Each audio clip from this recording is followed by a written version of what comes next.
Assalamualaikum warahmatullahi wabarakatuh. Nama saya Ainur Hayati, Kepala SMP Negeri 1 Lembang, Kabupaten Bandung Barat. Dalam video ini saya akan mereview sebuah buku yang berjudul Kreativitas Pendobrak Belenggu, karya Udaya Latu Kosina. Penasaran dengan buku ini? Marilah kita mulai dengan reviewnya. Dalam buku ini dinyatakan bahwa orang kreatif di dunia ini adalah mereka yang berkemauan keras untuk mendapatkan apa yang diinginkannya. Kreativitas berbicara tentang ide atau gagasan. Suatu ide atau gagasan disebut kreatif apabila ide itu unik, berbeda, baru, dan jika dipraktikkan akan mampu memberikan hasil yang lebih bagus. Ada dua alasan mengapa penulis menulis buku ini. Alasan pertama, agar penulis bisa terus menggerakkan kreativitasnya.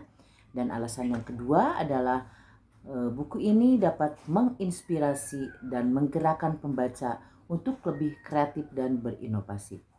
Buku yang berisi 239 halaman ini memuat dua bagian, di mana bagian yang pertama mengenai tentang creative mindset, sedangkan yang kedua adalah memuat bagian tentang creative action. Pada bagian creative mindset membahas tentang tujuan hidup, di mana dalam mencapai tujuan hidup ini banyak ujian. Untuk menjawab ujian hidup yang paling banyak dibutuhkan adalah kreativitas dan inovasi. Dalam buku ini dibahas bahwa kegagalan dapat menyimpan sesuatu yang berguna. Contohnya Thomas Alva Edison yang bereksperimen beribu-ribu kali gagal, tetapi dia terus melakukan eksperimen dengan ide-ide kreatifnya sehingga dia dapat menciptakan lampu. Menurut Alva Edison, sesuatu dapat kita capai. Ada 3 hal yang mendasar. Yang pertama adalah bekerja keras, yang kedua mengerahkan fokus, dan yang ketiga adalah menggunakan akal sehat. Untuk menjadi manusia kreatif, kita harus mencintai, karena kreativitas dengan cinta terlahir dari jiwa yang sama. Bagaimana orang kreatif menghadapi kegagalan? Tentu sama dengan kebanyakan orang, reaksinya, tetapi mereka akan cepat bangkit mencari celah untuk meraih kemajuan.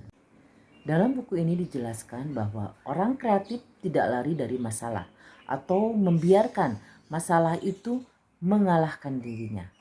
Ketika masalah tiba, mereka menerimanya suatu tempaan. Dari tempaan itu dapat menggerakkan dirinya mengeluarkan kekuatan dan kehebatan yang berguna. Hadirnya masalah difungsikan sebagai suatu pencerahan, bukan suatu kegelapan untuk menggelapkan dirinya. Mereka tidak melihat bahwa masalah itu adalah suatu tekanan, tetapi dia melihat masalah itu suatu tantangan. Pada prinsipnya, hidup ini adalah tantangan. Jadilah pribadi yang selalu siap menerima tantangan. Pesan dari buku ini, dalam menghadapi kehidupan ada pengalaman yang menyenangkan dan ada juga pengalaman yang menyakitkan. Ketika kita mengalami pengalaman yang menyenangkan, kita tidak jumawa, tetapi ketika kita menghadapi belenggu kehidupan, tentu kita harus bisa bangkit. Cobalah membuat tafsir baru yang positif yang dapat membuat kita kreatif dan inovasi. Kreativitas akan berhenti di mana manusia berhenti bertanya, di mana manusia merasa semuanya sudah tahu. Kelebihan dari buku ini ringan dan mudah dipahami, dilengkapi dengan contoh nyata orang yang kekurangan fisik ataupun kekurangan materi, tetapi mereka menjadi orang sukses karena kreativitasnya dan tidak menyerah dengan keadaan. Setiap bab ada refleksinya, kemudian ada tantangan untuk direnungi oleh para pembaca. Demikianlah review buku ini. Terima kasih, sampai berjumpa lagi. Wassalamualaikum warahmatullahi wabarakatuh.